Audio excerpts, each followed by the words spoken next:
Hello everyone, welcome again to fine art study. आज के इस वीडियो में हम DSSB का ड्राइंग टीचर का TGT का क्वेश्चन पेपर सॉल्व करेंगे। तो चलिए स्टार्ट करते हैं। ये हमारा 2021 का क्वेश्चन पेपर है TGT का, जो कि 30/11/2021 को हुआ था। तो इसमें हमारे 5 पार्ट हैं जो हम सॉल्व करेंगे। तो स्टार्ट करते हैं रीजनिंग से। रीजनिंग का पहला क्वेश्चन है कि उस विकल्प का चयन कीजिए जिसका तीसरे शब्द से वही संबंध है जो कि दूसरे शब्द का पहले शब्द से है। तो इसमें पहला वर्ड दिया गया है हंस। ठीक है, तो बेबी हंस जो होता है उसे बोलते हैं हंस शावक। उसके बाद पूछा गया है कि तिलचट्टा जो कॉकरोच होता है उसका यहाँ पर आपको बताना है। तो ये हो जाएगा आपका निम्फ। ठीक है, तिलचट्टे का जो बेबी होता है उसे बोलते हैं निम्फ। इसके बाद जो और ऑप्शन है वो भी देख लेते हैं। मुझे जितना मुझसे हो सकेगा उतना मैं आपको डिटेल में बताऊंगी, और आप वीडियो थोड़ा लंबा हो जाएगा लेकिन आप थोड़ा पेशेंस से देखिएगा। हर एक जो आपका डिटेल है, जब मान लो कि जो और ऑप्शन है उनकी भी डिटेल में साथ साथ बताती जाऊंगी, जिससे कि आपको एग्ज़ाम है उनमें आपको एक हिंट भी मिलेगा कि किस टाइप के एग्ज़ाम आते हैं। बाकी आपके एक ही क्वेश्चन से 2-3 क्वेश्चन और भी तैयार हो जाएंगे। तो सबसे पहले जो लार्वा है, ठीक है, लार्वा होता है एक तरह के जो कीड़े होते हैं कि कीड़ों का छोटा रूप होता है। ठीक है, वो उसे लार्वा बोलते हैं, जो बिल्कुल छोटे होते हैं। उसके बाद एक वर्ड दिया गया है यहाँ पर बछेड़ी। तो बछेड़ी होता है घोड़े का बच्चा, घोड़े का जो फीमेल टाइप होता है। ठीक है, फीमेल हॉर्स जो बच्चा होता है उसे बोलते हैं बछेड़ी। और अगर आप यहीं पर आपसे मेल पूछ लिया जाए, ठीक है, मेल हॉर्स, सॉरी मेल आएगा यहाँ पे, मेल हॉर्स उसे बोलते हैं यहाँ पे कोट। ठीक है, तो ये तीनों आप याद रखिएगा। उसके बाद आ जाता है इल्ली। तो इल्ली आप सबने देखी होगी, बहुत एक छोटा सा जानवर होता है। तो आप ये अच्छा होगा कि आप इन सब के जो पिक्चर्स हैं वो गूगल पर सर्च कीजिए और एक बार इन्हें देखिए। उसके बाद नेक्स्ट है क्वेश्चन नंबर 2 है कि यहाँ पर आपको मिरर इमेज बतानी है। दी गई आकृति के सही दर्पण प्रतिबिंब का चयन कीजिए जबकि दर्पण को इसके दाईं ओर रखा गया है। तो यहाँ पर दाईं ओर यहाँ पर, ठीक है, तो यहाँ पर आपका मिरर रखा गया है। तो इसको जस्ट अपोजिट करेंगे तो हमारी ये वाला जो इमेज है ये वाली बन जाएगी। ये क्वेश्चन ऐसे हैं प्रैक्टिकल वाले जिनको आप जितना ज़्यादा प्रैक्टिस करेंगे उतना ज़्यादा आपको ये आएंगे। बिना प्रैक्टिस के ये क्वेश्चन नहीं आएंगे। ठीक है, उसके बाद पूछा गया है कि दी गई आकृति में कितने वृत्त हैं। फिगर काउंटिंग यहाँ पर दी गई है। तो आपसे कुछ भी पूछा जा सकता है, चाहे आपसे ट्रायंगल पूछे जा सकते हैं, वृत्त पूछे जा सकते हैं, आयत पूछे जा सकते हैं। ठीक है, तो इस टाइप से कुछ भी आपसे पूछा जा सकता है। तो चलिए इनकी काउंटिंग करते हैं। 1 2 3 4 5 6, ठीक है, फिर 7 8 9 10 और 11 12 13 और 14। ठीक है, तो यहाँ पर आ जाएगा 14। उसके बाद नेक्स्ट क्वेश्चन है कि दिए गए विकल्पों में से उस संख्या का चयन कीजिए जो निम्नलिखित श्रेणी में प्रश्न के स्थान पर आएगी। अब देखिए, ये हमारा जो संख्या है वो दी गई है 458 278। तो देखिए जब आप देखेंगे इनको तो आपको 278, उसके बाद एक संख्या छोड़ी गई है और 272, उसके बाद एक संख्या छोड़कर 273, फिर एक संख्या छोड़कर 274, यानी कि ये पूरा सीक्वेंस चल रहा है। अब अगर हम नीचे वाली संख्या, ये फर्स्ट वाली संख्या देखें तो 458, इसको अगर हम 2 से डिवाइड करेंगे, ठीक है, तो हमारा आ जाएगा यहाँ पर 2 2 2 9। ठीक है, 229 यहाँ पर आ जाएगा। और इसमें अगर हम +1 कर दें तो हमारा आ जाएगा 230, 230 यहाँ पर आ जाएगा। अब हमारे पास संख्या आ गई है 230। इसको हम अगेन 2 से डिवाइड करेंगे तो हमारा आ जाएगा यहाँ पर 115। इसमें +1 कर देंगे तो हमारा आ जाएगा 116। देखिए नेक्स्ट वाली संख्या निकलती जा रही है। 116 को हम 2 से डिवाइड करेंगे तो हमारा आ जाएगा यहाँ पर 58, +1 कर देंगे तो 59, जो कि हमारा आंसर है। है। मैं थोड़ा जल्दी बताऊंगी क्योंकि वीडियो बहुत ज़्यादा लंबा हो जाएगा। उसके बाद नेक्स्ट है कि दिए शब्द के सही जल प्रतिबिंब का, यानी कि आपको वाटर इमेज यहाँ पर बतानी है।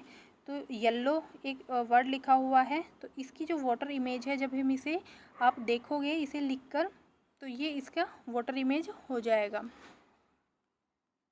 नेक्स्ट क्वेश्चन है, ओके, M+H का अर्थ है कि MH का पुत्र है। उसके बाद M-H का अर्थ है कि MH की पत्नी है। तो ये आप पढ़ लीजिएगा। उसके बाद देखिए मैं डायरेक्ट आपको आंसर बता देती हूँ इसका सोल्व करके। तो यहाँ पर बताया गया है कि D/E। तो इंटू में देखिए M और H का अर्थ है कि MH का भाई है, यानी कि यहाँ पर हम ड्रॉ कर लेते हैं D किसका भाई है, E का। ठीक है, अब E और F का रिलेशन, तो यहाँ पर MH की माँ है, यानी कि जो E है वो F की माँ है। ये इसका बेटा या बेटी जो भी है वो हो गया। अब यहाँ पर पूछा है कि इसका क्या अर्थ है। तो ये आप चारों दिए गए हैं, तो इनमें से कोई भी सही नहीं होगा। D F का मामा है। ये दोनों भाई बहन हुए, ये भाई है ये बहन है, और ये बहन का बच्चा है, तो ये इनके मामा हो गए। ठीक है, तो D जो है वो EF का मामा हो गया। तो ये स्टेटमेंट जो हमारा सही है। आई होप कि आपको ये समझ में आ रहा होगा। उसके बाद नेक्स्ट क्वेश्चन पूछा गया है यहाँ पर कि UT की पोती है, SP की दादी है, RU की माँ है, Q की पत्नी है, Q की माँ S है, H Z का पुत्र है, Z Q की पुत्र वधू है, W Z की बहन है, U का Z से क्या संबंध है। ओके, तो इसको हम सॉल्व करते हैं। सबसे पहले देखिए यहाँ पर पूछा गया है कि UT की पोती है, तो यहाँ मान लो हमने U बना लिया, ये T की पोती है, तो ये इसका यहाँ पर कोई एक बच्चा होगा और उसके बाद यहाँ पर T आ जाएगा। ठीक है, उसके बाद पूछा गया है कि S P की दादी है, S जो है P की दादी है, तो इसको भी रहने देते हैं। R U की माँ है, U की माँ R, यानी कि यहाँ मान लो R आ गया। उसके बाद है कि और Q की पत्नी है, तो ये फीमेल है और Q की पत्नी है। उसके बाद नेक्स्ट है हमारा Q की माँ S है, Q की माँ यहाँ पर S है, ये फीमेल है। उसके बाद पूछा गया बताया गया है कि H Z का पुत्र है, H जो है वो Z का बेटा है और Z Q की पुत्र वधू है, तो Z जो है Q की पुत्र वधू है, तो ये Z जो कि इसकी पुत्र वधू है। उसके बाद जो H है वो Z का पुत्र है, यानी कि यहाँ पर H आ जाएगा हमारा। उसके बाद पूछा गया है कि W Z की बहन है, तो ये H था, तो यहाँ पर W आ जाएगा, ये इसकी बहन Z की। और U का Z से क्या संबंध है, तो U का Z से, ये U है यहाँ पर, U का Z से क्या संबंध है। तो देखिए कि एक पीढ़ी है, तो हो सकता है ये इसकी ननद भी हो सकती है, ये इसकी भाभी हो सकती है, देवरानी हो सकती है, या फिर जेठानी हो सकती है। तो हमारा ऑप्शन नंबर 4 जो है वो राइट हो जाएगा। उसके बाद नेक्स्ट है क्वेश्चन नंबर 8, उस विकल्प का चयन कीजिए जिसमें दी गई संख्याओं के बीच वही संबंध है जो दिए गए युग्म की संख्याओं के बीच है। अब यहाँ पर एक संख्या दी गई है 36 और 214। अब 36 का जो है वो 6 × 6 बराबर 36। अब हमारा जो 36 आया है उसको हमें 6 टाइम जो है प्लस करना है। 36 + 36 + 36 + 36 + 36 1 2 3 4 5 + 36, तो ये हो जाएगा हमारा 216। अब इनमें से माइनस हम कर देंगे 2, तो ये हो जाएगा 214। अब वैसे ही आप इनको सोल्व करके देखेंगे तो किसी में भी ये वाला जो सीक्वेंस है वो नहीं होगा, तो जो 64 और 510 है उसमें हो जाएगा। जैसे कि 64 है, तो 64 को जब हम करेंगे तो 8 × 8 = 64। अब हम जो हमारा 64 आया है, 64 को हम 8 टाइम प्लस करेंगे, तो आप करके देख लीजिएगा। तो यहाँ पर आ जाएगा 512 अब इनमें से हम -2 कर देंगे तो हमारा ये 510 आंसर आ जाएगा। उसके बाद नेक्स्ट है, निम्नलिखित 5 आकृतियों में से 4 एक निश्चित तरीके से संगत है और एक असंगत है, उस आकृति का चयन कीजिए जो अन्य से असंगत है। तो देखिए ये तो बिल्कुल साफ है, सबने ये सही किया होगा। ये सभी एक ही आकृतियां हैं, लेकिन ये वाली जो आकृति है ये डिफरेंट है। नेक्स्ट क्वेश्चन है, अमृता उत्तर की ओर 20 मीटर दौड़ती है, फिर दाएं बाएं मुड़ जाती है। चलो इसको साथ साथ सोल्व कर लेते हैं।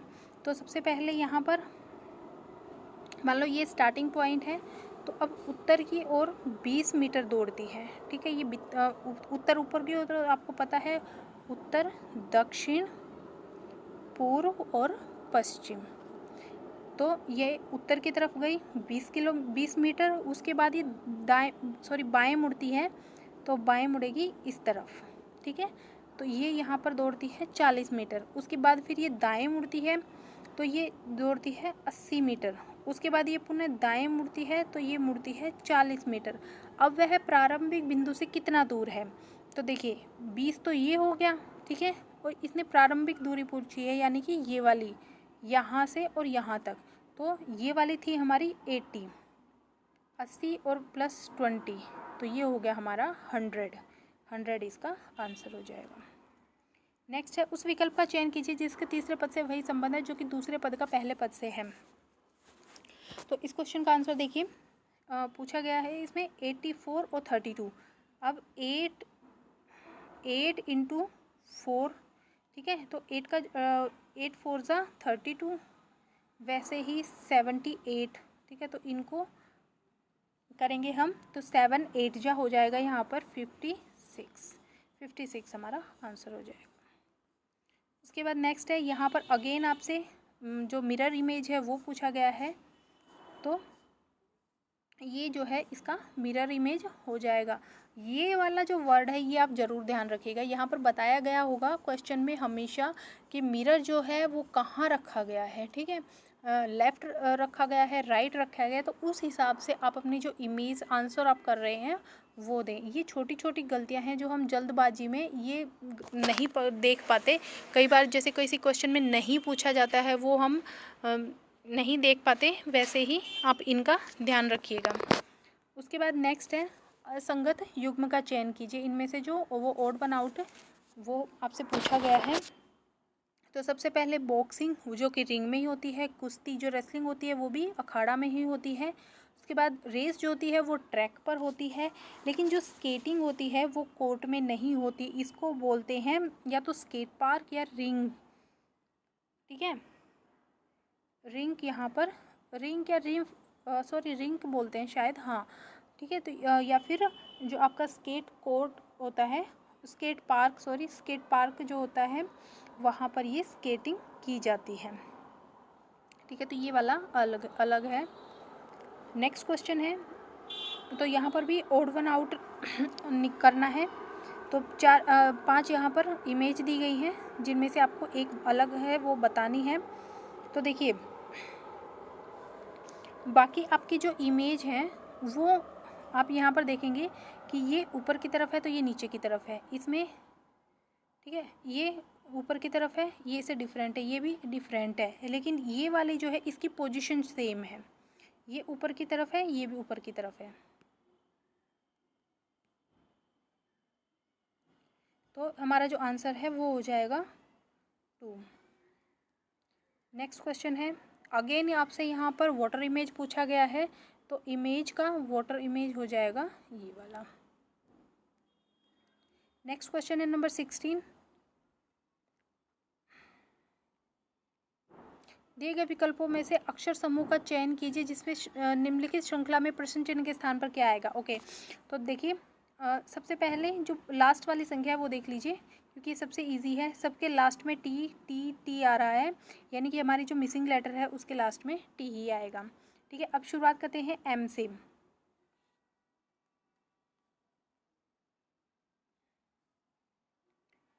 तो ये तो देख लिया आपने, सबके लास्ट में टी यानी कि टी। अब देखिए फर्स्ट जो हमारा वर्ड है एम, ठीक है, तो एम से अगर हम माइनस करेंगे 4 तो हमारा आ जाएगा आई। -4।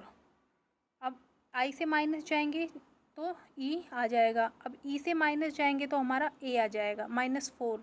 तो हमारा जो पहली संख्या है वो आ जाएगी A। ठीक है, तो 2 संख्या हमें मिल गई हैं। उसके बाद देखिए बीच वाली जो संख्या है A से हम E पे जाएंगे यानी कि +4, E से हम I पर जाएंगे यानी कि +4। फिर जो ये संख्या है इसमें हमें करना पड़ेगा +6। ठीक है, तो हमें यहाँ मिल जाएगा O, फिर +6 करेंगे तो हमें मिल जाएगा U। ठीक है, तो +4 +4 +6 +6, तो AOT हमारा जो है राइट आंसर हो जाएगा। नेक्स्ट क्वेश्चन है कि एक स्कूल बस स्थान G से चलना शुरू करती है। बस में लड़कों की संख्या से आधी है। शहर Y में 6 लड़कियां बस से निकलती है और 3 लड़के बस में प्रवेश करते हैं। अब लड़कियों और लड़कों की संख्या बराबर है। प्रारंभ में बस में कितने विद्यार्थी थे? तो इसको आप सोल्व कर लीजिएगा। ठीक है, इसका आंसर हो जाएगा 27। ये मुझे नहीं आता है। उसके बाद नेक्स्ट क्वेश्चन है PQRSTUV और W एक सीधी पंक्ति में उत्तर की तरफ मुँह करके बैठे हैं, तो इसको साथ साथ सोल्व करते हैं। ये लाइन हमने ड्रॉ कर ली है। अब सबसे पहले बोला गया है कि RV के बाईं ओर चौथे स्थान पर बैठा है। तो मान लो ये यहाँ पर हमने R को बिठा दिया, 1 2 3 और 4, यहाँ पर हमारा आ गया V। उसके बाद S जो है V के दाईं ओर दूसरे स्थान पर, कौन? S। तो ये हमारा आ गया S दाईं ओर दूसरे स्थान पर। S और P के बीच केवल 2 व्यक्ति बैठे हैं। S और P के बीच केवल, तो यहाँ पर हमारा P आ जाएगा। ठीक है, 2 व्यक्ति हो गए। उसके बाद नेक्स्ट पूछा गया है Q और U एक दूसरे के बगल में बैठे हैं। Q और U, एक मिनट,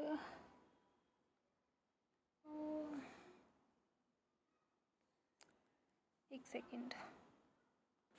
ओके, एक बार फिर से देखिए ये वाला क्वेश्चन। देखिए सबसे पहले हमारा आ जाएगा कि RV के पास RV के बाईं ओर चौथे स्थान पर बैठा था। यहाँ पर R है 1 2 3 और यहाँ पर आ जाएगा हमारा V।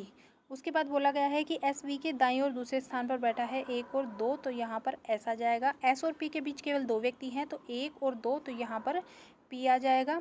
और Q और U एक दूसरे के बगल में बैठे हैं, तो यहाँ पर Q और यहाँ पर U। Q जो है वो P का निकटतम पड़ोसी नहीं है, तो ये नहीं है। W S का निकटतम पड़ोसी नहीं है, तो W S का नहीं है, यानी कि W यहाँ आ जाएगा। निम्नलिखित में से कौन? अब यहाँ पर बचा हमारा T, ये आ जाएगा। तो ये हमने प्लेस कर दिया है सभी को। उसके बाद पूछा गया है कि निम्नलिखित में से कौन R के दाईं ओर दूसरे स्थान पर बैठा है? तो ये R है। इसके बाद R के दाईं ओर दूसरे स्थान पर 1 और 2, तो U हमारा आंसर हो जाएगा। ठीक है, उसके बाद नेक्स्ट है उस विकल्प का चयन कीजिए जिसका तीसरे शब्द से वही संबंध है जो कि दूसरे शब्द का पहले शब्द से है। तो यहाँ पर वर्ड दिया गया है दवाइयाँ। दवाइयाँ मिलती है औषधालय में, और जो हवाई जहाज़ है वो होते हैं, जो खड़े होते हैं या मिलते हैं, वो होता है, उस जगह को बोलते हैं हैंगर। अब यहाँ पर और भी वर्ड दिए गए हैं, जैसे कि डॉकयार्ड। तो डॉकयार्ड होता है जहाँ पर ये जो जहाज़ वगैरह होते हैं उनकी मरम्मत की जाती है। उसके बाद होता है गैरेज। गैरेज तो आप सबको पता होगा, जहाँ पर जो भी मोटर वगैरह का काम होता है। ठीक है, तो ये सब।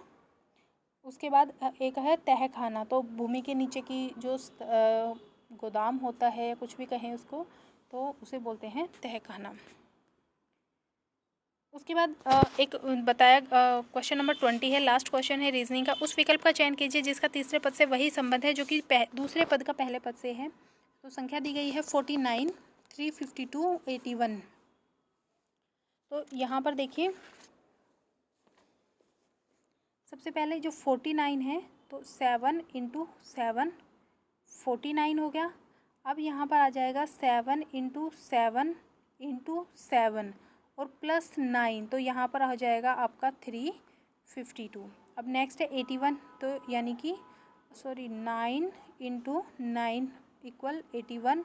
अब 9 × 9 × 9 +9, तो यहाँ पर हो जाएगा आपका 738, जो कि हमारा आंसर है। ये आपको आई होप कि अच्छे से समझ में आ गया होगा। फिर भी अगर आप डाउट है आपको कुछ, तो आप कमेंट बॉक्स में ज़रूर बताइएगा। उसके बाद हमारा जो सेकंड पार्ट है जनरल अवेयरनेस का, यानी जीके का, तो वो हम देख लेते हैं। और इसके साथ ही मैंने जो फर्स्ट पार्ट का DSSB का फर्स्ट पार्ट का जो सिलेबस है वो अपलोड कर दिया है।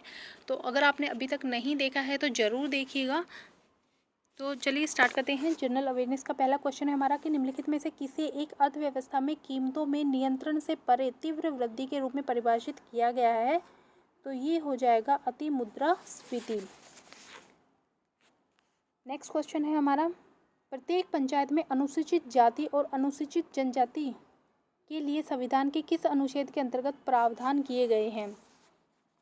तो इसका हमारा जो आंसर है वो हो जाएगा संविधान, भारत के संविधान का अनुच्छेद हो जाएगा 243D। अब बाकी के अनुच्छेद भी एक बार हम देख लेते हैं। तो ये तो आपको पता चल गया कि जो हमारा 243D है वो अनुसूचित जाति और अनुसूचित जनजाति के इनसे संबंधित है। उसके बाद जो 243F है, यानी कि ये तो वो आ जाएगा सदस्यता के लिए अयोग्यता। नोट डाउन कर लीजिएगा, अनुच्छेद बहुत इंपॉर्टेंट है, हर बार एक क्वेश्चन आता है पॉलिटी से।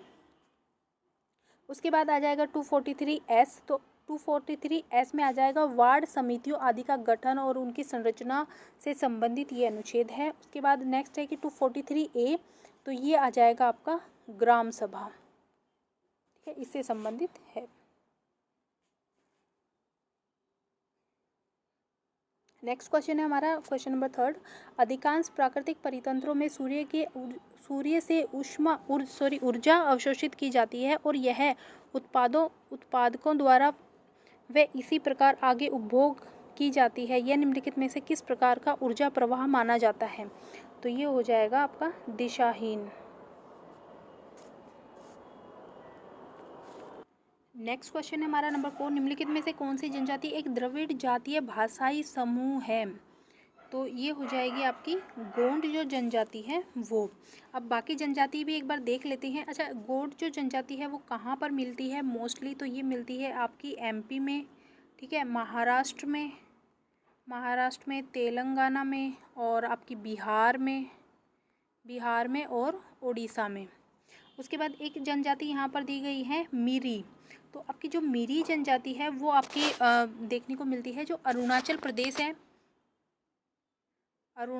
प्रदेश में, ठीक है। तो यहाँ पर ये जनजाति हमें ज़्यादा देखने को मिलती है। उसके बाद एक जनजाति यहाँ पर दी गई है लंबाड़ा। तो लंबाड़ा को इसका एक दूसरा नाम भी है, बंजारा भी इसे बोलते हैं, शायद आप लोगों ने सुन भी रखा होगा इस जनजाति के बारे में। तो ये जो जनजाति है वो राजस्थान और गुजरात में ज़्यादा देखने को मिलती है। उसके बाद एक जनजाति है कोन्याक। तो कोन्याक जनजाति है वो नागालैंड में हमें देखने को मिलती है। उसके बाद नेक्स्ट क्वेश्चन है हमारा, संविधान में निम्नलिखित में से किस संशोधन के अनुसार समाज के आर्थिक रूप से कमजोर वर्गों के लिए आरक्षण लागू किया गया? तो 103वां संविधान संशोधन 2019 है, उसमें जो आर्थिक रूप से कमजोर वर्ग हैं उनके आरक्षण के लिए उनके लिए आरक्षण लागू किया गया। अब बाकी के जो संशोधन है वो भी देख लेते हैं। 105वां संशोधन अधिनियम, तो 105वां जो है वो सामाजिक और आर्थिक रूप से जो पिछड़े हुए हैं तो उनसे संबंधित है। उसके बाद 100वां जो संशोधन है वो आपका हो जाएगा भारत बांग्लादेश जो भू सीमा संधि है उससे संबंधित, और 101वां तो आप सबको पता होगा GST से संबंधित है। नेक्स्ट क्वेश्चन है, निम्नलिखित में से कौन सा संगठन परमाणु ऊर्जा तथा विज्ञान और प्रौद्योगिकी के शांतिपूर्ण अनुप्रयोगों के विकास को प्रोत्साहन देता है? तो ये हो जाएगा आपका IAEA।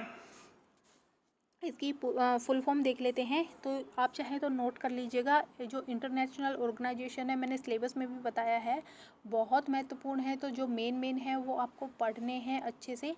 तो आप चाहें इनकी जो फुल फॉर्म है चारों की लिख लीजिए। IAEA की फुल फॉर्म है आपका इंटरनेशनल एटॉमिक एनर्जी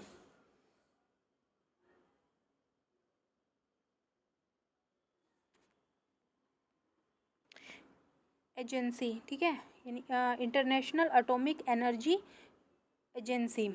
और इसके अगर हेड क्वार्टर की हम बात करें तो ये वियना में है। राफेल जो है वो इसके जो प्रेसिडेंट है वो हैं और भारत इसका सदस्य है। कई बार ऐसा क्वेश्चन भी पूछ लिया जाता है कि कोई भी संगठन है उसमें भारत उसका सदस्य है या नहीं, तो भारत जो है इसका सदस्य है। बाकी जो है WHO, तो वर्ल्ड हेल्थ ऑर्गेनाइजेशन जिनेवा में इसका हेड क्वार्टर है।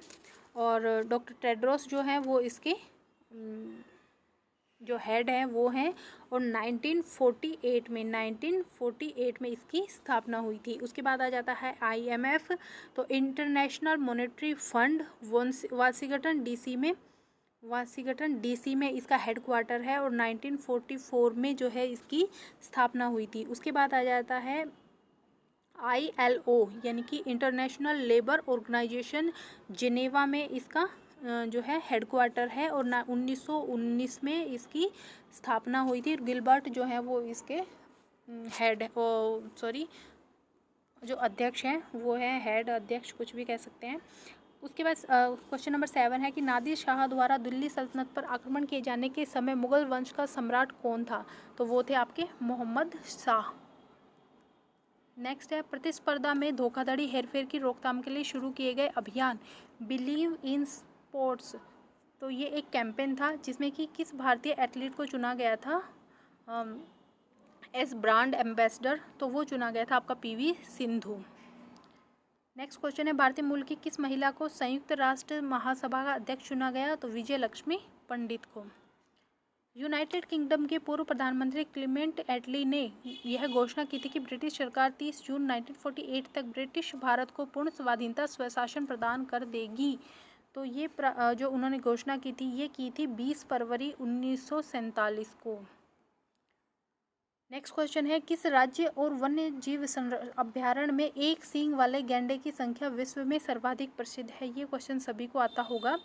तो अगेन आप क्वेश्चन को सोल्व कीजिए, पहले खुद से सोल्व कीजिए, एज अ मॉक आप इसे दीजिए, आप आवाज़ म्यूट कीजिए, ठीक है। आप साथ साथ सोल्व करते जाइए, चाहे तो वीडियो को पॉज करके आप सोल्व कीजिए, फिर आप आंसर देखिए।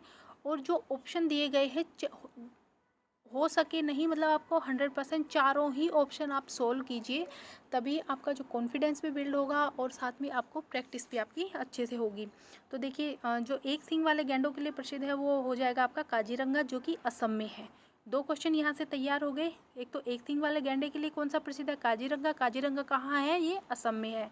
उसके बाद एक आ जाएगा सरिस्का। सरिस्का कहाँ है? आपका राजस्थान में। जिम कार्बेट है आपका उत्तराखंड में। गुलमर्ग है आपका जम्मू और कश्मीर में। तो यहाँ से आपके इतने क्वेश्चन तैयार होते हैं। नेक्स्ट क्वेश्चन है निम्नलिखित में से किसमें भारतीय राष्ट्रीय कांग्रेस के चरमपंथी और नरमपंथी दलों के बीच सौहार्दपूर्ण संबंध स्थापित हुए? तो ये हुआ था जब लखनऊ समझौता 1916, तो वहाँ पर।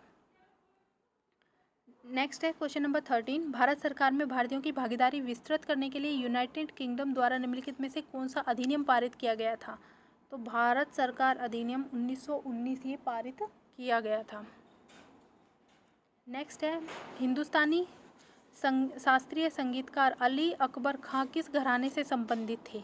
तो ये जो है वो मेहर घराने से संबंधित थे। Option number 4। नाम याद रखिएगा आप, अली अकबर खां ये क्या थे? हिंदुस्तानी शास्त्रीय संगीतकार। नेक्स्ट क्वेश्चन है किसी सह निवेश में होने वाली संभावित हानि या लाभ को समायोजित करने के उद्देश्य से किया गया निवेश निर्णय क्या कहलाता है? तो ये कहलाता है आपका हेजिंग। नेक्स्ट 1674 विभिन्न देशों के प्रतियोगियों की भागीदारी वाली प्रतियोगिता में 2020 मिस यूनिवर्स का खिताब किसने जीता था? तो 2020 की जो मिस यूनिवर्स थी वो थी एंड्रिया मेजा। नेक्स्ट क्वेश्चन है राज तरंगिणी नामक पुस्तक के लेखक कौन है? यह पुस्तक आरंभिक कश्मीर तथा उत्तर पश्चिमी भारतीय उपमहाद्वीप में उनके पड़ोसियों के बारे में जानकारी का एक स्रोत है। तो ये जो पुस्तक है ये आपकी जो है कल्हण द्वारा लिखी गई है, ठीक है। और जो ललितादित्य थे वो कश्मीर के शासक थे, जिन्हें कि ललितादित्य मुक्तापीठ इन्हें बोला जाता था। उसके बाद आर्यभट्ट की तो आप सबको पता होगा, ठीक है। तो आर्य भट्टिया जो इनकी पुस्तक थी, चाणक्य की अर्थशास्त्र सबसे फेमस पुस्तक थी। इनकी एक चाणक्य नीति भी थी, तो ये भी इनकी भी याद रखिएगा। उसके बाद नेक्स्ट है, किस वर्ष संयुक्त राष्ट्र के साथ कोफी अन्नान को शांति के नोबेल पुरस्कार से सम्मानित किया गया? तो ये किया गया था 2001 में। अब नोबेल पुरस्कार की बात आई है तो नोबेल पुरस्कार किसके नाम पर शुरू किए गए थे? तो ये किसने शुरू किए थे? तो ये अल्फ्रेड नोबेल ने शुरू किए थे। और जो पहला पुरस्कार था या कब शुरू किए गए थे ये पूछा जाए तो ये किया गया था 1901 में। ठीक है। उसके बाद नेक्स्ट है, सेकंड लास्ट क्वेश्चन है, शिशुओं में दस्त के इलाज के लिए किए जाने वाली चिकित्सा क्या सम्मिलित होता है? तो इसमें होता है आपका जिंक। लास्ट क्वेश्चन है जीके का, सोडियम स्टीयरेट अणु में क्या होता है? तो इसमें एक द्रव विरागी शीर्ष और एक द्रव विरागी पुंज इसमें होता है। तो यहाँ हमारा जो है जीके और रीजनिंग का जो पोर्शन है वो ख़त्म होता है। वीडियो काफ़ी लंबा हो जाएगा। नेक्स्ट जो हमारा वीडियो रहेगा, नेक्स्ट पार्ट इसका, उसमें हम मैथ और हिंदी और इंग्लिश का पोर्शन सोल्व करेंगे। और ज़्यादा से ज़्यादा इस वीडियो को शेयर करें अपने दोस्तों के साथ जो भी तैयारी कर रहे हैं। तो ये एक मॉक टेस्ट के उस पर आप दें तो आपकी अच्छे से प्रैक्टिस होगी, दोस्तों को भी इसका बेनिफिट मिलेगा। और वीडियो पसंद आया है तो, और अभी तक अगर आपने लाइक नहीं किया है चैनल को तो प्लीज़ लाइक कीजिएगा, शेयर करो दोस्तों के साथ और सब्सक्राइब करना बिल्कुल मत भूलना। और चैनल पर बने रहें, बेल आइकन को प्रेस कर लें ताकि जो भी वीडियोज़ आएँ उनका नोटिफिकेशन आपको मिलता रहे। Thank you.